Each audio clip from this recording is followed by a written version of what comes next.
Muy buenos días, queridos amigos. Mi nombre es Erika Valdivieso. Bienvenidos a la segunda cumbre iberoamericana Gobierno, Vida, Familia, que este año aborda la temática política y vida humana. Esta cumbre está organizada por el colectivo Unidad y que se realiza en el marco de la celebración del Día del Niño por Nacer, que se recuerda cada 25 de marzo en cumplimiento de la Ley 27654 dada por el Congreso el año 2002. Esta conferencia queremos recordarles que se viene transmitiendo a través de la web de gobiernovidafamilia.com y por las plataformas del colectivo Unidad. Pero también tenemos redes aliadas que se encuentran retransmitiendo la jornada, el colectivo Unidad, baella.com, Marcha por la Vida y Peruanos por la Igualdad, todos ellos a través de sus redes sociales. También contamos con las repeticiones de las conferencias y noticias del evento a través de los mismos canales y todos nuestros auspiciadores que figuran en la página de gobiernovidafamilia.com. A quienes nos siguen en nuestras redes sociales, los invitamos a que den like, comenten y compartan el hashtag Gobierno Vida Familia. El eje temático de hoy, como ya lo había comentado Alfonso, es Bicentenario e Identidad Nacional. Bien, ahora vamos a tener, y ya contamos con la presencia de nuestro primer expositor, que es el señor Víctor Andrés Ponce. Víctor Andrés Ponce es director del Montevideo, plataforma multimedia de editoriales y sus columnas. Estudió Derecho en la Universidad Nacional Mayor de San Marcos y se ha desempeñado como periodista en distintos medios de comunicación. El título de la conferencia de Víctor Andrés Ponce es El fracaso en la construcción de la República. Bienvenido, Víctor Andrés. Adelante, por favor. Muchas gracias por la invitación. Espero que el sonido esté correcto, ¿no? Bueno, gracias al Colectivo Unidad, a todos los colectivos que están organizando esta interesante cumbre. Un honor para mí. Y dicho esto, yo ingreso de frente a materia, ¿no? El título de esta pequeña exposición se llama El fracaso en la construcción de la República, ¿no? Y la primera cosa que deberíamos resolver es ¿por qué tenemos que hablar de fracaso, no? Miren, si nosotros hiciéramos un simple cronograma institucional de nuestro proceso de construcción republicana, tendríamos que señalar que, bueno, en 1821 se consagró la independencia del Perú, pero luego de 50 años, es recién, luego de 50 años de experiencia republicana, es decir, en 1872, es la primera vez que se elige un gobierno civil. Luego de la República, la experiencia política, institucional y social de la República estuvo caracterizada por los cuartelazos y los caudillos militares. Luego de la independencia, la única institución, digamos, que sobrevivió fue el ejército, y sus generales y coroneles protagonistas de la independencia se sintieron los llamados a construir la República, ¿no? La otra gran institución que sobrevivió fue la Iglesia Católica y la tradición católica, pero fueron los militares, básicamente, quienes en el primer medio siglo de independencia construyeron el país a punta de cuartelazos, a punta de golpes de Estado, y todos estos golpes de Estado en nombre de la República, la Nación y la Declaración Universal de Derechos. En 1872, haciendo una simple cronología, se elige el primer gobierno civil, el gobierno del señor Manuel Pardo y del Partido Civil. La experiencia dura muy poco. Manuel Pardo es asesinado en el Congreso y luego sobreviene la Guerra del Pacífico. Y digamos, posterior a la Guerra del Pacífico, la llamada República Aristocrática también es otro pequeño, no sé cómo llamarlo, otro pequeño interregno de institucionalidad política alejada de los tradicionales cuartelazos. Desde 1895 hasta 1919 se desarrollan 7 elecciones sucesivas sin interrupción. Es una continuidad institucional que muchos historiadores, muchos ensayistas han reseñado como algo que merece rescatarse, revalorarse, Pero luego de la experiencia de esta llamada república aristocrática, el leguismo y el siglo XX, en general todo es una relación de 8 o 10 años de institucionalidad democrática y 10 años de golpes de Estado, ¿no? Hasta que llegamos a, al golpe del 5 de abril, la Constitución de 1993, y desde esa fecha para acá se desarrollan 4 elecciones sucesivas sin interrupción, y gracias a los 105 republicanos que vacaron al expresidente Vizcarra, el día de hoy todavía podemos seguir tentando por una 5ª elección nacional sin interrupciones, a pesar de todos los estropicios institucionales, políticos, económicos y sociales que heredamos de las administraciones Vizcarra y también de la actual administración, desde mi punto de vista, ¿no? Entonces, si uno mirara esta simple cronología institucional, uno llega a la conclusión que se trata de un fracaso en la construcción republicana. Y si uno mira o repara en el hecho de que el Perú tiene 12 constituciones, ¿no es cierto? Hay estudios que señalan que a más constitución, más subdesarrollo, ¿no? La prueba de ello es que las grandes experiencias republicanas, como la del Reino Unido, de Inglaterra o la de Estados Unidos, digamos, tienen una base constitucional, por decirlo única, una no escrita y otra escrita, pero es una única base constitucional. El Perú tiene 12 constituciones, ¿no? La constitución más longeva es la constitución de 1860, ¿no? Que duró desde esa época hasta más o menos a la República Aristocrática. La otra constitución importante es la del 33, que duró hasta 1993, hasta 1979, y la otra, perdón, la del 33 hasta el 79, y la otra importante es la 93, que, digamos, desde esa fecha acá está demostrando una continuidad y algunos hechos que merecen resaltarse. Ahora, ¿por qué? Pero para un poco entender de dónde vienen las causas del fracaso de nuestra construcción republicana, uno habría que preguntarse qué es una república, ¿no? Y en general, digamos, hay muchas aproximaciones para hablar sobre qué es una república. Yo solo diría que las 3 grandes experiencias republicanas, una antigua y 2 modernas, ¿no? Digamos, la República Romana, ¿no? 450 años de continuidad institucional, la experiencia republicana, digamos, más longeva en la historia de la humanidad, que terminó cuando el cesarismo irrumpe y se abren las puertas del Imperio Romano. Son 450 años de continuidad institucional. La otra gran república que uno podría mencionar es la República Inglesa, la República del Reino Unido, que a partir de la gloriosa revolución de 1688 inicia un camino de continuidad institucional que no se ha interrumpido hasta ahora. Y la otra gran experiencia republicana es la República de Estados Unidos, que luego de la independencia, en 1776, inauguró un camino constitucional a través de una constitución redactada en papel, ¿no? Que ha tenido una longevidad de más de 2 siglos. Es decir, la república más antigua de la humanidad tiene 4 siglos de longevidad, Roma. La segunda república más antigua es Inglaterra, el Reino Unido, y la tercera es Estados Unidos, ¿no? ¿Por qué estas repúblicas logran una continuidad institucional partiendo del concepto de que, digamos, si uno tratara de definir qué es una república, ¿no? Una república es básicamente el gobierno de las instituciones para controlar el poder, ¿no? Esto es muy importante definirlo porque algunos creen que una república es la elección de las mayorías, de un gobierno y de sus instituciones.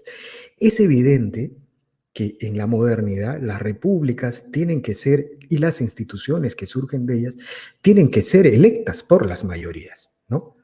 Pero la tradición republicana nos indica y nos señala que el gobierno se hace a través de instituciones y con un solo objetivo: controlar el poder político. Esa es la característica de las repúblicas, ¿no es cierto? Ahora, para un poco entender la diferencia entre una república y democracia, algo que el día de hoy ha sido, digamos, reina como confusión, ¿no? Cuando los padres fundadores, a todos ellos, les preguntaban si estaban construyendo una democracia, ellos por unanimidad señalaban que ellos estaban construyendo una república, no una democracia. Y decían, algunos de ellos agregaban lo siguiente: democracia hubo en Grecia, en Roma, y señalaba que en las democracias las mayorías eligen al gobierno y las mayorías gobiernan, ¿no? Y tuvieron mucha razón, porque en la república solo gobiernan las instituciones y controlan el poder. Y las mayorías circunstanciales, los humores mayoritarios circunstanciales, se subordinan a las instituciones, ¿no? Por eso uno podría decir que la revolución bolchevique fue una democracia socialista, ¿no? Desde este punto de vista teórico, porque ahí las mayorías tomaron el poder y las mayorías intentaban ser gobernadas a través de los soviets. Igualmente uno podría decir que el régimen nazi fue un gobierno que emergió de una mayoría absoluta, abrumadora, y fueron las mayorías que gobernaron, no las instituciones, y así sucesivamente. Y si quisiéramos aplicar ese concepto a la experiencia latinoamericana, al chavismo, podría funcionar exactamente. Y si quisiéramos aplicar esa experiencia a nuestra experiencia republicana, bueno, pues esa era la idea de los constantes cuartelazos, la invocación de la nación, la soberanía del pueblo, y todos estos conceptos racionales, ¿no? Racionalistas, por llamarlos de alguna manera. Ahora, planteado estos temas, uno debe preguntarse por qué fracasó el proceso de construcción republicana, ¿no? En el Perú. Yo quiero aquí ensayar una tesis muy audaz, es una tesis que la estoy trabajando, y la tesis dice lo siguiente: el proceso de construcción republicana en el Perú fracasó porque no hubo una tradición conservadora en el Perú. Yo le agregaría más, o sea, ya, digamos, en términos mucho más modernos. ¿Por qué sigue fracasando el proceso de construcción republicana en el Perú? Y yo diría, por la ausencia de una tradición liberal conservadora a semejanza de las experiencias modernas de construcción republicana y a semejanza, digamos, de las enseñanzas de la historia de la humanidad, de la experiencia humana, ¿no? ¿Qué significa esto? Miren, algunas imágenes, ¿no? Cuando Bolívar llega al Perú, ¿no es cierto?, ¿no?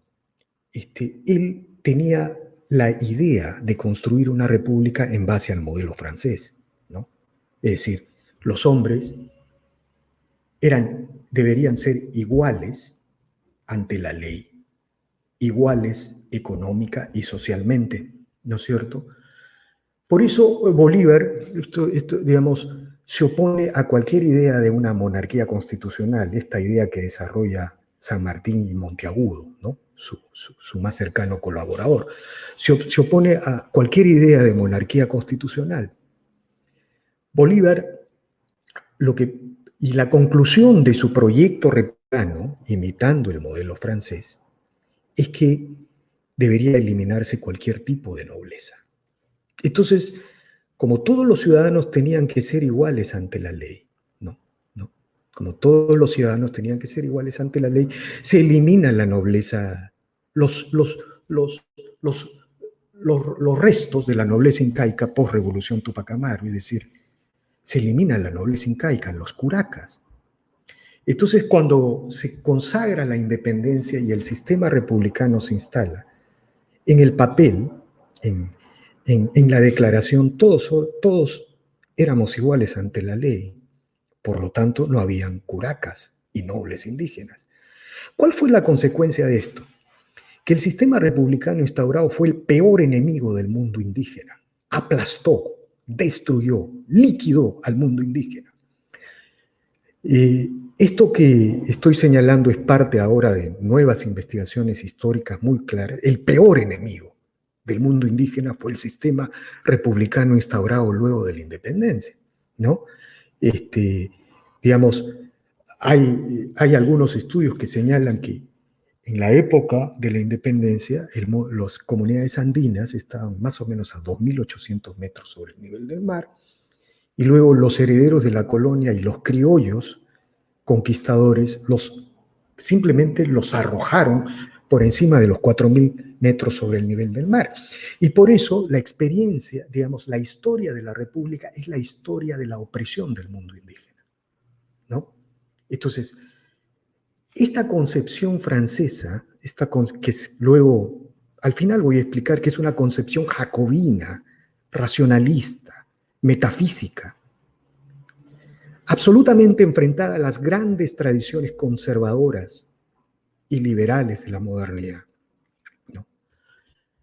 Consideró que la República podía diseñarse en una pizarra de acuerdo a criterios absolutamente racionales y de acuerdo a absolutamente conceptuales. Y bueno, en el Perú se construyó el fracaso se construyó y se organizó el fracaso de la construcción republicana, ¿no? Y del fracaso de la libertad, ¿no? No puede haber una república sobre no sé qué frase usar para no, digamos, cruzarme con las aproximaciones marxistas, pero sobre el aplastamiento, utilicemos esa frase, sobre el hundimiento del mundo indígena. Por eso, digamos,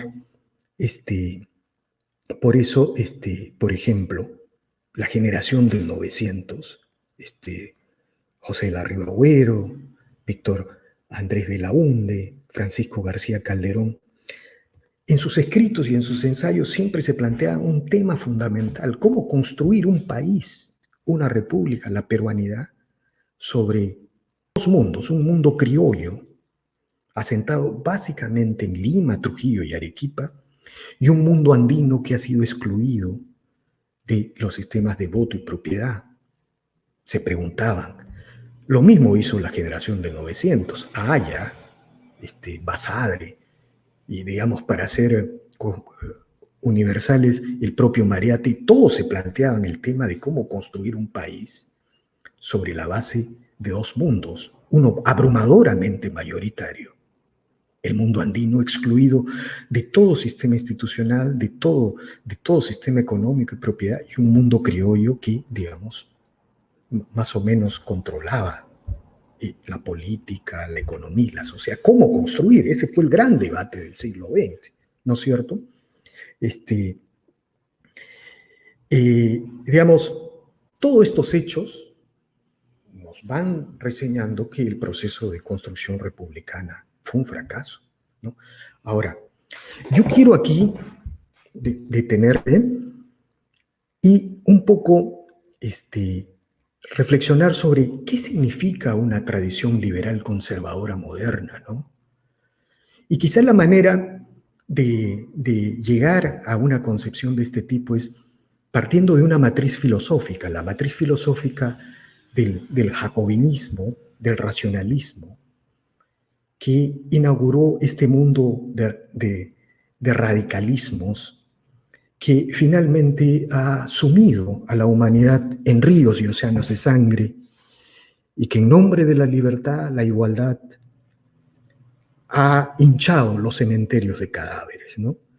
Entonces, miren, muy rápidamente, el jacobinismo o el racionalismo lo que nos dice es que existen derechos naturales del hombre, ¿no?, de manera abstracta. Es decir, uno en una pizarra puede ir describiendo concepto por concepto, así como existe una matemática, es decir, como existe una geometría, puede ir describiendo los derechos naturales del hombre en base a la razón, dicen ellos, y ir reconociendo cuál es la naturaleza, la esencia del hombre. Sobre esa base, el hombre está en condiciones de diseñar una sociedad en base a la razón pura. Esta concepción racionalista, metafísica, ignora lo que las grandes repúblicas generalmente han hecho para consolidar sus instituciones, garantizar la libertad. Las grandes repúblicas generalmente le han dado el poder no a la razón, sino a la historia, a las instituciones y a la tradición realmente existentes en una determinada sociedad.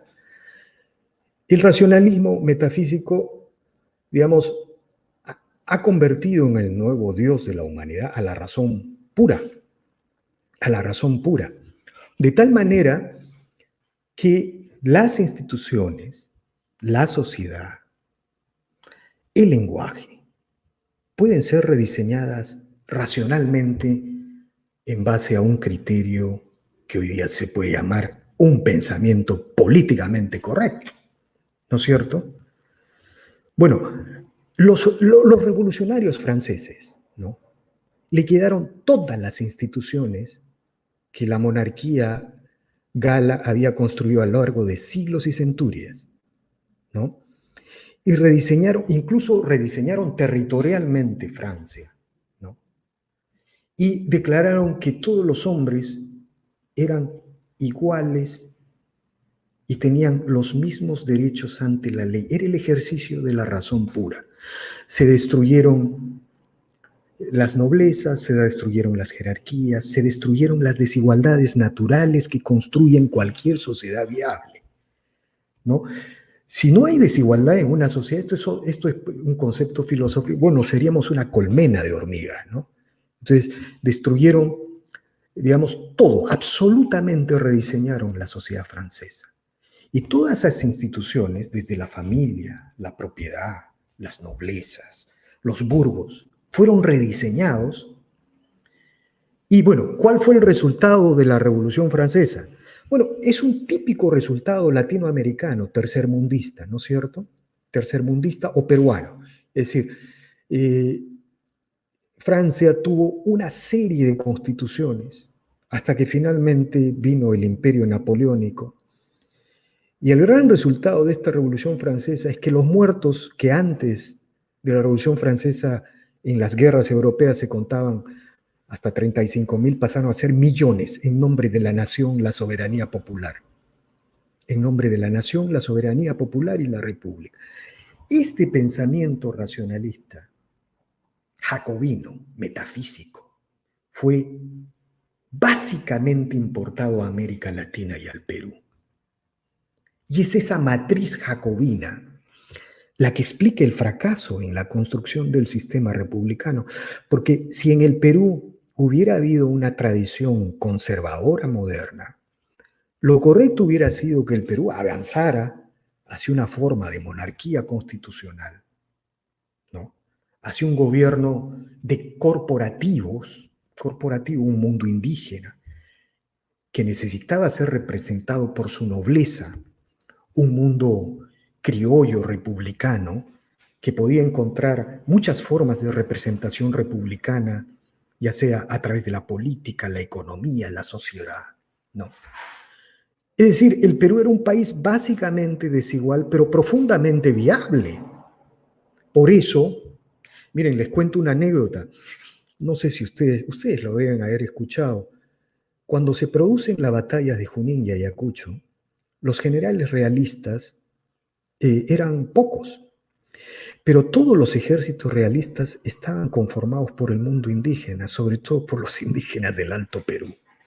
Y los ejércitos libertadores eran un ejército de criollos, mestizos. También habían pocos indígenas, gente zamba, mestiza, en fin, eso era. El mundo indígena en el Perú estaba con la colonia, ¿no?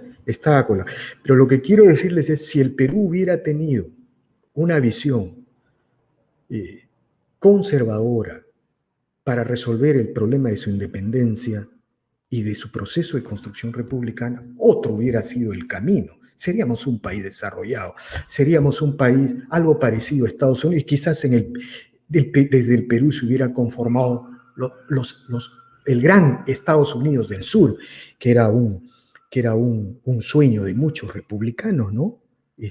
Ahora, quiero mencionarles algunas confusiones que se suelen presentar con estas aproximaciones. En el caso de Estados Unidos, por si acaso, si bien la República estadounidense es una república antimonárquica, al igual que la república que nació en el Perú, era sustancial y radicalmente diferente al Perú. Hay un autor que se llama Alexis de Tocqueville, que escribió Democracia en América y que, por cierto, es un autor católico, ¿no? Católico, a quien Hayek adoraba, veneraba. Al final les voy a contar una anécdota de esto, a quien Hayek adoraba, veneraba. Alexis de Tocqueville, en Democracia en América, va contando cómo en Estados Unidos había surgido una red institucional de abajo hacia arriba, en los counties, los estados, el gobierno federal.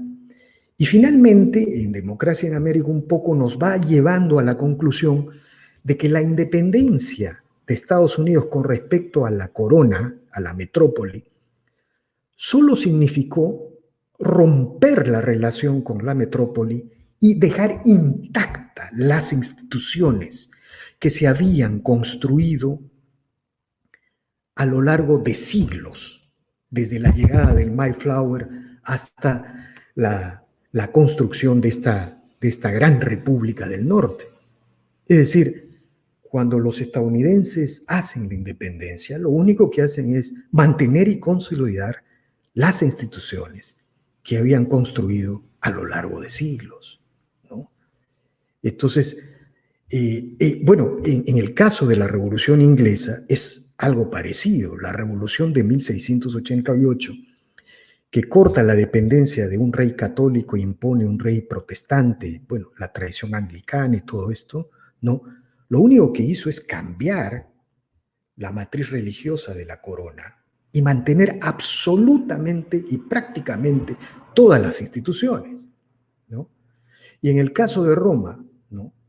El equilibrio y la continuidad de 450 años de experiencia es porque las instituciones pervivieron. El Senado, por ejemplo, las leyes que aprobaba el Senado eran vetados por el pueblo, por los tribunos del pueblo, ¿no?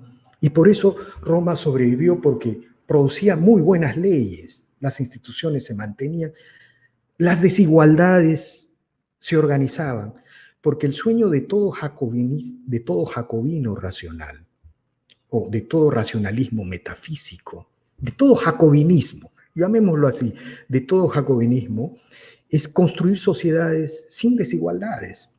Y eso es absolutamente imposible. Los hombres por naturaleza somos desiguales.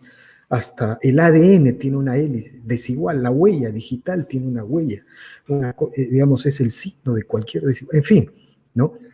Entonces, la ausencia de esta tradición conservadora en el Perú y la imposición de estas teorías jacobinas es la fuente del fracaso en la construcción republicana. Ahora bien, quiero decirles algo. La tradición jacobina es la matriz de la revolución bolchevique. Es la matriz del régimen nazi. Es la matriz de los chavismos latinoamericanos. ¿Qué les quiero decir yo? Que la única manera de enfrentar esta ofensiva mundial que hay contra las grandes tradiciones occidentales pasa por recuperar las grandes matrices filosóficas que han organizado el sistema occidental republicano, el sistema occidental capitalista y el sistema de libertades basadas en las grandes tradiciones occidentales, ¿no?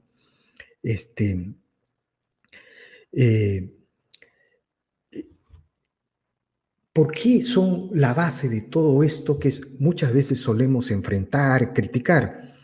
Porque el jacobinismo, el racionalismo metafísico, normalmente nos dice que uno puede refundar las sociedades al margen de la historia, las tradiciones, los valores morales, que incluyen las tradiciones religiosas, que incluyen la familia, que incluyen la propiedad, que incluyen los contratos, que incluye el libre intercambio, que los hombres han construido a lo largo de siglos de historia de la humanidad.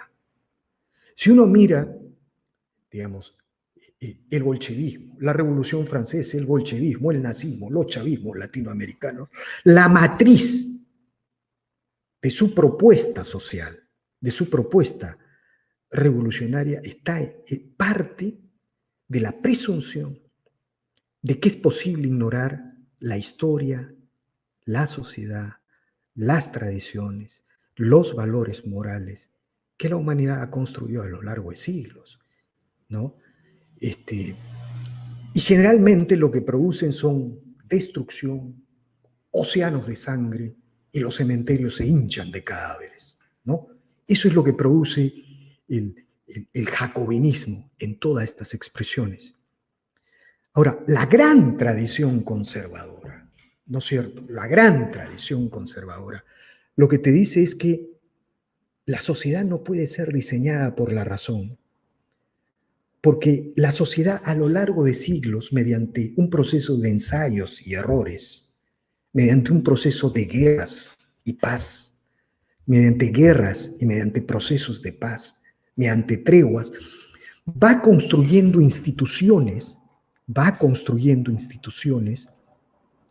que son la fuente de la sabiduría de la sociedad. En una institución, dice la gran tradición conservadora, ¿no? En una institución, dice la gran tradición conservadora, hay la sabiduría de los muertos, de los vivos y de los que están por nacer.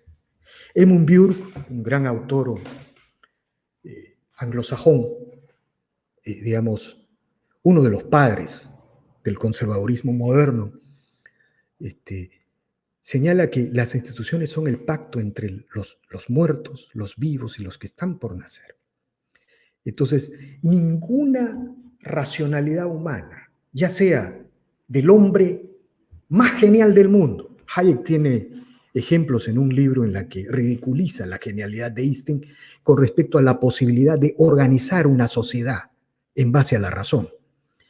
Ninguna razón humana, más o menos esto es lo que dice la gran tradición conservadora, ningún grupo de genios electos, ¿no? Ningún partido, ninguna clase social, llámese clase obrera, ninguna raza, llámese la gran raza aria de los nazis, puede rediseñar una sociedad al margen de las instituciones realmente existentes, de la historia, de la sociedad, de los valores morales que una sociedad ha construido a lo largo de siglos mediante un proceso de ensayo y error. Cuando lo hace y cuando eso se produce, dice la gran tradición liberal conservadora, lo único que se produce es océanos de sangre, ¿no? Y eso es lo que ha pasado en la historia, más o menos en la historia de la humanidad, ¿no? Digamos, no cayendo en extremismos, de alguna manera el fracaso en la construcción republicana tiene que ver con el predominio de ese jacobinismo, en el que cada político que asume el poder se siente un caudillo predestinado a dirigir una mayoría, al margen de las instituciones existentes, al margen de las tradiciones y experiencias que se van construyendo. Yo tengo una tesis incluso mucho más audaz. Yo creo que Fujimori, Aya de la Torre, Nicolás de Piedra, los caudillos militares son parte de esta gran tradición jacobina. Muy pocos no son parte de esta gran tradición jacobina. Digamos, la experiencia civil, Pardo, la experiencia de la República Aristocrática, podrían, digamos, no son parte de esta tradición jacobina, es algo que hay que estudiar, pero en general el Perú está asignado por esta tradición jacobina. Hemos visto a un presidente Vizcarra invocar los mismos argumentos jacobinos que se invocaban al inicio de la construcción republicana en el Perú, ¿no? Es decir, las mayorías nacionales, la necesidad de refundar la república contra la corrupción, en fin, ¿no? Ahora, yo quiero terminar señalándoles que en el mundo, digamos, hay una feroz ofensiva contra las grandes tradiciones occidentales por una serie de razones, ¿no? Pero la única manera de enfrentar esto, ¿no?, es de la misma forma con la que Occidente se erigió como la gran tradición de la libertad, del equilibrio y de la civilización en el planeta. Es decir, tenemos que volver, discúlpenme ustedes, a la filosofía. A mis amigos católicos, protestantes, con quienes yo concuerdo en la defensa de la familia, con quienes yo concuerdo en la defensa de los grandes valores y tradiciones, yo les digo, en la defensa de la vida, y todos estos aspectos que los cristianos y los protestantes suelen defender, no se va a poder enfrentar al neomarxismo, porque finalmente es el neomarxismo, ¿no? Es el neomarxismo, si es que no volvemos a las grandes tradiciones filosóficas de Occidente. El otro día estuve en un seminario con unos muchachos europeos protestantes y yo les dije, ¿no? Yo les dije, si ustedes creen, ¿no? Si ustedes creen que van a enfrentar al neomarxismo sin volver a leer a Santo Tomás de Aquino y Aristóteles, están absolutamente errados. Porque lo que ha pasado en el mundo, con esto yo culmino, ¿no? Lo que ha pasado en el mundo es que luego de la Segunda Guerra Mundial surgieron muchas teorías, el deconstruccionismo, el psicoanálisis, las grandes tradiciones neomarxistas de la Escuela de Frankfurt, la primera generación, la segunda generación, que lo que empezaron haciendo es filosofía. Y fueron construyendo los pilares de un pensamiento posmoderno, pero que finalmente es neomarxista porque sus conclusiones son anticapitalistas. Fueron construyendo los pilares de un pensamiento que lo que tenía que hacer para continuar y desarrollarse es destruir las bases de las grandes tradiciones filosóficas clásicas de Occidente. Una de esas bases, por ejemplo, era el principio de contradicción y de identidad que Santo Tomás recupera del aristotelismo. Por eso no es de extrañar que un autor como Horkheimer, el fundador de la escuela, uno de los grandes fundadores junto a Adorno de la Escuela de Frankfurt y de toda esta filosofía y esta ideología antioccidental, señalara que el gran libro de Occidente es la metafísica de Aristóteles. Y generalmente el deconstruccionismo, ¿no? El psicoanálisis, las tradiciones neomarxistas a lo que han apuntado es a disolver, a corroer estos principios fundacionales. ¿No? Yo solo quiero, además, y finalmente, quiero decirles que es tan urgente recuperar las grandes tradiciones filosóficas para ir al debate, porque estos señores nos han ganado medio siglo de debate. Digamos, después de la Segunda Guerra Mundial y la caída de los totalitarismos, Occidente, sus universidades y los intelectuales creyeron que la batalla había sido ganada. Pero estos señores en las universidades fueron construyendo un discurso y es como una multitud de ríos que tienen un objetivo que es la destrucción de la gran tradición occidental. Nos ganaron de tal manera que hasta Hayek nos quitaron. Y Hayek es el autor de la teoría del orden espontáneo. ¿Qué dice la teoría del orden espontáneo? Que la economía y la sociedad responde a un orden espontáneo, que los valores morales responden a un orden espontáneo, que las instituciones como el lenguaje, la propiedad, incluso la familia, responden a un orden espontáneo que se ha construido a lo largo de siglos y que ninguna razón planificadora, en ese entonces la planificación del totalitarismo bolchevique o nazi, puede, digamos, rediseñar al margen de esa historia y esas tradiciones, ¿no?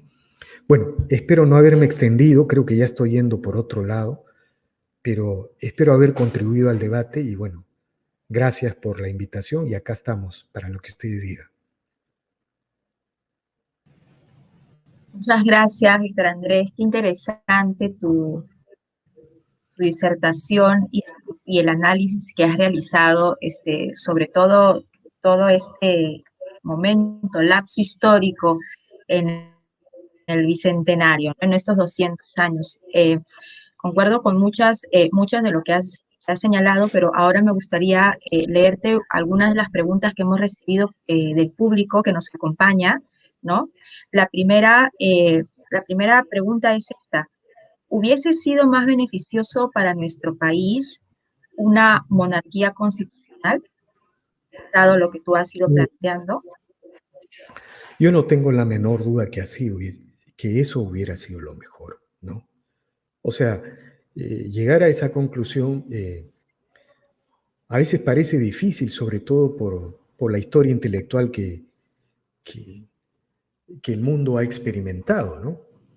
Pero el Perú hubiera sido otro país con una monarquía constitucional. Es más, el Perú, a diferencia de Estados Unidos, era una sociedad mucho más desigual que Estados Unidos. Era una sociedad básicamente corporativa, ¿no? Entonces, en una monarquía constitucional hubiéramos mantenido el fuero de indios y el fuero de los españoles de la colonia, y poco a poco la propia monarquía en su experiencia institucional hubiese ido construyendo mayores espacios de convergencia y de igualdad, porque eso es lo que hace una tradición conservadora liberal, una tradición liberal conservadora.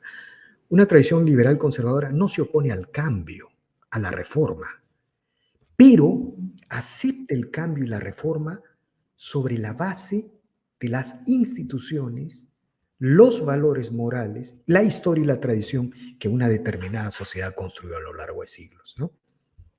Eso diría yo como respuesta. Muchas gracias. Y creo que has dicho algo muy interesante e importante también que a veces no se tiene claro, ¿no? Que precisamente cuando uno asume una tradición conservadora no significa necesariamente que una oposición o una reticencia a los cambios que se pueden producir, ¿no? Sino es más bien recoger aquello que es bueno y que permite el desarrollo, porque al final Claro, lo importante es la búsqueda del bien común, ¿no? claro, miren, la tradición conservadora, ¿no? Digamos, si quisiéramos reseñar cómo se organiza la tradición conservadora, a diferencia de la tradición jacobina, ¿no? O de la tradición bolchevique, la tradición conservadora no tiene escuelas, ¿no? ¿No? Por ejemplo, sin Aristóteles y sin Santo Tomás de Aquino, ¿no? No es posible hablar de una tradición conservadora, pero igualmente, sin, la sin autores como Edmund Burke, ¿no? O Hume, Edmund Burke, Smith, Hayek, tampoco es posible hablar de una tradición conservadora moderna, ¿no? Lo que sucede es que la tradición conservadora es profundamente, Burke llamaba antimetafísica racionalista, ¿no?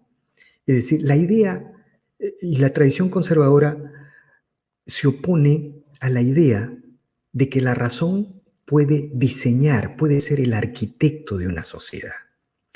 Porque si la razón puede ser el arquitecto o diseñar una sociedad, entonces también lo puede hacer un grupo de iluminados, también lo puede hacer un partido, el partido de la clase obrera, también lo puede hacer un partido, el partido de la raza germana o de la nación alemana, ¿no? O también lo puede hacer un caudillo en nombre de la nación o la soberanía popular. Eso es, digamos, si uno acepta que la razón puede ser el gran arquitecto de una sociedad, entonces el llamado pensamiento políticamente correcto puede redefinir todas las instituciones, puede redefinir la idea de familia que Occidente ha construido a lo largo de siglos de experiencia, puede redefinir la idea de propiedad que Occidente ha construido a lo largo de siglos de experiencia, ¿no? Por eso es importante esta aproximación filosófica, ¿no? Ahora, yo acá estoy viendo algunas preguntas que me están planteando por el chat, no sé Sí, si, sí, así es, sí, sí, sí. sí, Si mira, quieres responde mira, estas primero, aunque tenía otras antes, pero bueno, como no, gustes. no, lo que ustedes digan, ¿no? Lo que ustedes digan. Bueno, Lo que, sigamos la pregunta de Teresa, que dice, ya, ¿podría ahondar el origen filosófico, bueno, en el proceso histórico de la idea de la separación e iglesia? Algo así dice. eh, la separación de la iglesia y el Estado es una tradición cristiana, ¿no?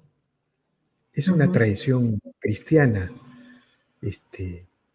pero también es una tradición filosófica, ¿no? Ahora, miren, yo quiero señalarles algo, ¿no? O sea, la importancia de recuperar la tradición filosófica conservadora. Miren, cuando los padres fundadores de Estados Unidos, ¿no? O la escuela, o mucho antes, la escuela de Salamanca, ¿no? La escuela de Salamanca en España. Por ejemplo, la escuela de Salamanca, ¿no? Eh, digamos, hizo que la conquista en América tuviera el componente de los derechos humanos. La conquista de América se hizo, digamos, Isabel la Católica, el reino español, lo hizo. Bueno, por un lado estaba la espada, pero por otro lado estaba la cruz y la evangelización, ¿no? Y la colonia fue, digamos, las colonias españolas en América, digamos, fueron capaces de mantener toda la pluralidad étnica y cultural de los pueblos originarios, eso sí, ¿no? De los pueblos originarios en ese entonces, porque la tradición católica de la escuela de Salamanca señalaba que todos los hombres son iguales ante Dios y que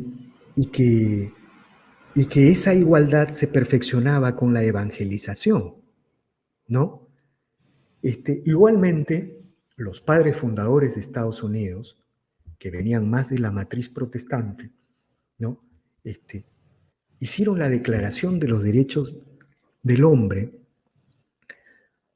y hablaron de la igualdad del hombre ante la ley, ante la república, porque todos ellos tenían un concepto, que cada hombre tenía una especie del soplo divino. Lo que les quiero decir es que, digamos, lo que estoy haciendo ahorita es filosofía, no teología, ¿no?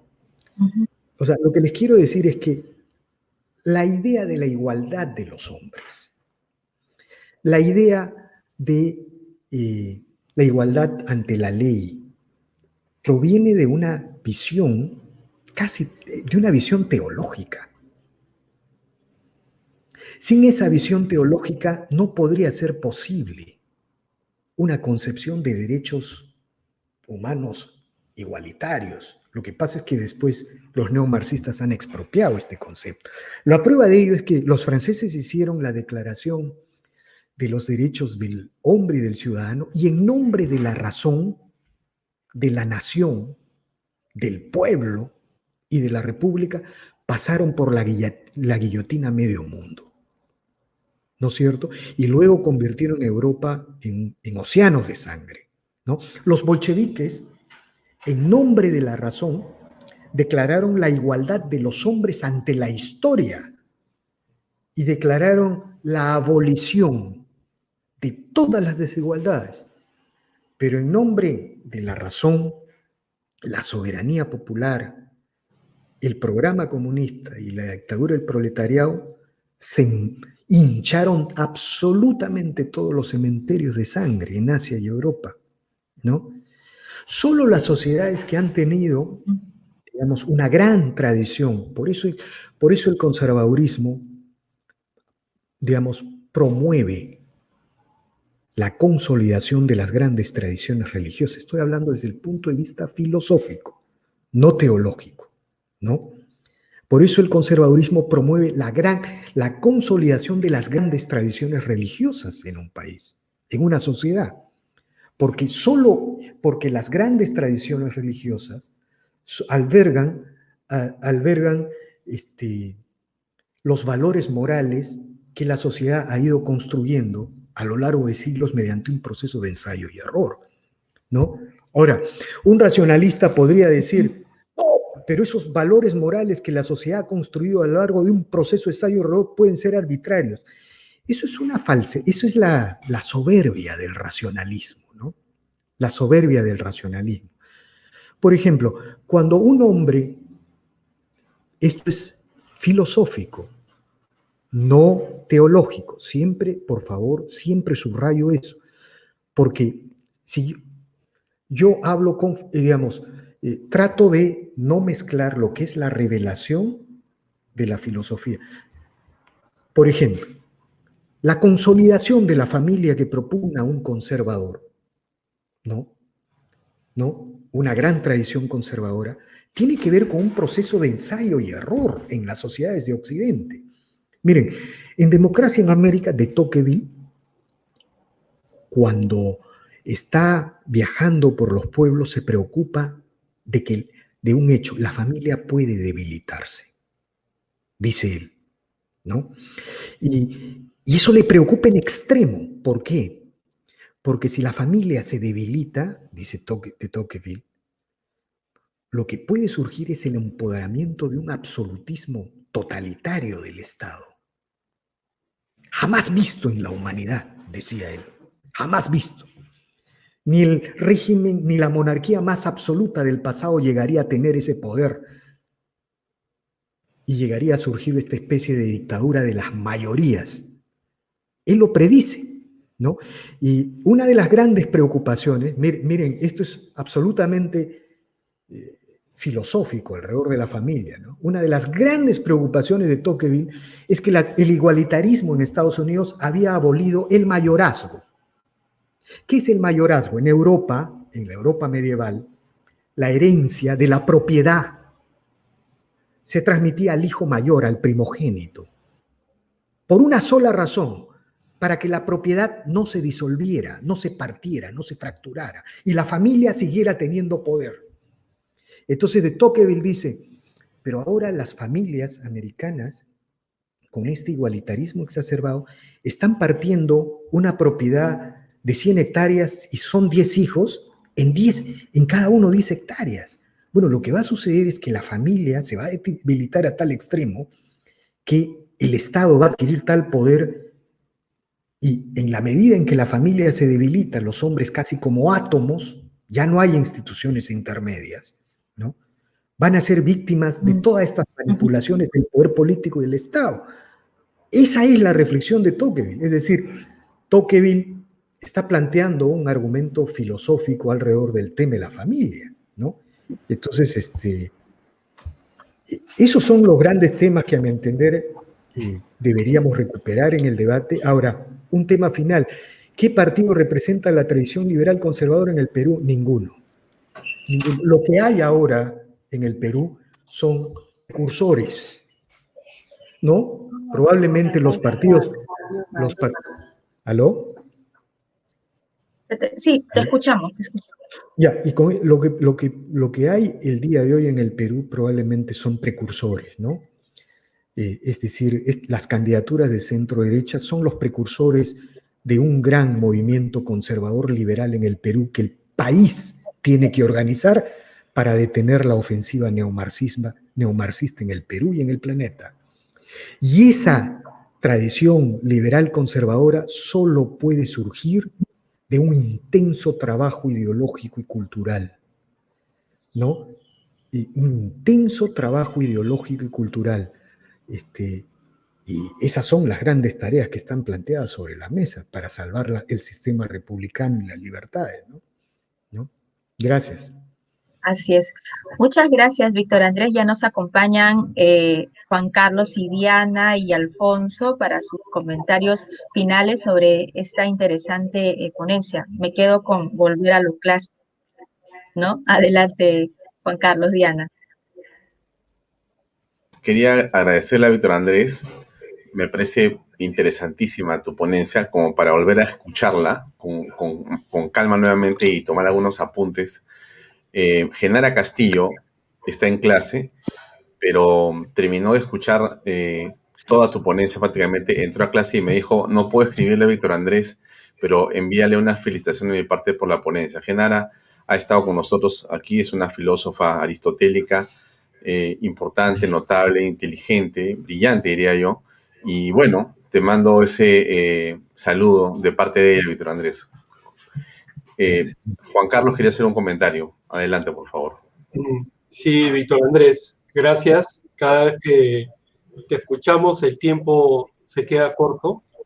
Pero a propósito de muchos comentarios de redes sobre la relación de los valores cristianos y tu referencia a los padres fundadores me hizo recordar la carta de John Adams, ¿no?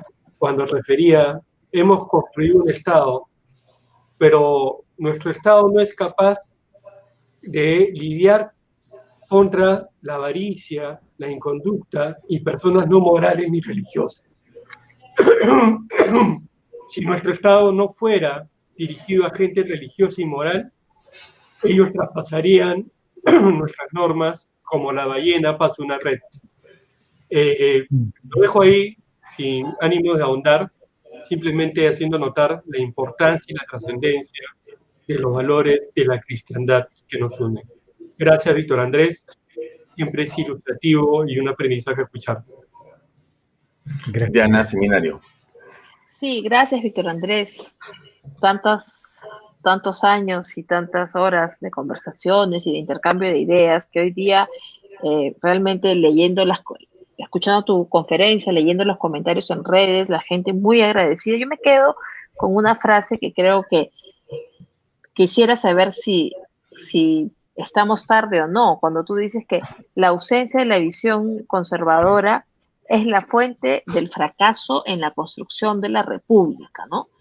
Que yo me quedo con esa frase de tu exposición, he tomado nota, me ha parecido fantástica, la gente te pide bibliografía, en fin, yo me hacía la pregunta cuando decías esto, me preguntaba, ¿no? ¿Y estaremos todavía a tiempo de recuperarnos y de volver a esa visión conservadora? Yo ya sé que estamos a 3 minutos de terminar la hora, pero dejaba planteada esta inquietud, ¿no? ¿Un comentario sobre eso? Sí, claro. Bueno, estamos bien complicados, ¿no? Ellos han trabajado 50 años, ¿no? Y como la Biblia dice, primero fue el verbo, ¿no? Y ellos nos han ganado en la palabra, nos han ganado en el discurso, ¿no? Es impresionante cuando uno lee, digamos, yo por algunas cosas que estoy haciendo estoy subrayando algunos libros clásicos, pero es impresionante cómo ellos han construido piedra por piedra, ¿no? Ladrillo por ladrillo, un discurso. Entonces, enfrentar eso es complicado. Pero en el Perú, así como queremos que la centro derecha pase a la segunda vuelta, el día de hoy se ha publicado una encuesta que parece no es verdadera, ¿no? Hay varias versiones que dicen que esa encuesta es de hace 2 semanas y sancionada por el jurado por no haber presentado la ficha técnica. Así como queremos que la centro derecha gane, no vamos, por eso yo un poco me he alejado del activismo periodístico, ¿no? No vamos a enfrentar a estos sectores si es que no recuperamos la ofensiva ideológica y cultural. Ahí se van a acabar estas ideas de que los Fujis pueden ir por ahí, López Aliaga puede ir por ahí. No, cuando haya una ofensiva ideológica cultural y haya una matriz ideológica cultural, en el Perú va a surgir un gran movimiento histórico, que es como se fundaron las repúblicas, como se hizo el Partido Republicano, como se hizo la gloriosa revolución, en fin, siempre la ideología y la cultura en ofensiva, y eso es lo que nos falta. En eso estamos recuperando, estamos equilibrando, pero tenemos que ir a las fuentes, creo yo. Gracias. Gracias. Muy bien, Víctor Andrés. Gracias. Excelente, gracias, un gran abrazo y habrá oportunidad para reencontrarnos personalmente y seguir disfrutando de tu conversación, Víctor Andrés. En nombre de toda la cumbre, muchas gracias por tu disertación. Gracias a ustedes, de igual manera. Muchas gracias. Buenos días.